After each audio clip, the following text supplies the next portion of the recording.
far-reaching the impacts are, but we can really be thankful that Sam missed the island with any sort of direct impacts, because this is still a monster of a storm. Take a look at this. You can kind of see the eye becoming a little less defined there, and then as we're looking at it this morning, really well-defined eye once again. Still just a formidable system. Now, it is currently still at Category 4 strength with 130-mile-per-hour winds, but we are going to see it drop below that Category 4 strength once it falls below 130-mile-per-hour winds. So this is what we're expected to stay a hurricane all the way up into the North Atlantic as we head into early next week. Now, what this means indirectly for the eastern seaboard is that the surf there is going to be very rough up and down the eastern seaboard. So if you are still trying to, say, make it out to Atlantic City, Virginia Beach, any of those places, do be really careful, because the water is going to be really rough. When you have a system like this creating wave heights up to 50 feet in some places, that it has a residual effect. It's all about energy, and energy can't be destroyed. It's just transferred. And when you're talking about tropical systems, that transfer of energy ends up being waves that are eroding away at the eastern seaboard when you have a massive storm in the Atlantic.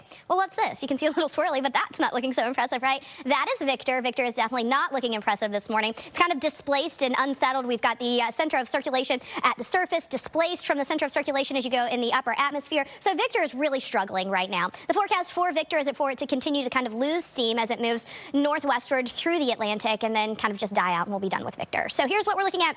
Across the tropics, we've got Victor looking messy, Sam looking amazing, and an area to watch in the East Pac. So a couple different things that we're still watching. Of course, we are not done with hurricane season just yet. Hurricane season officially ends at the end of November. So we've still got about 2 months left here. Now, you can see as we take a look at the European model, Sam heading off into the open Atlantic, and we're really not seeing the European model hinting at much going on. There's Victor, there's Sam. Watch as we look at the American model, though, and you can also see that the American model not hinting at too much going on, although we do have something that we'll want to watch as we head into October 11th, that Monday there off the East Coast. That is quite often when you see kind of formation this time of year, it will quite often be closer to home. So in the Gulf of Mexico, they're off the eastern seaboard, so something to watch. Now, we do only have one name left. That is Wanda.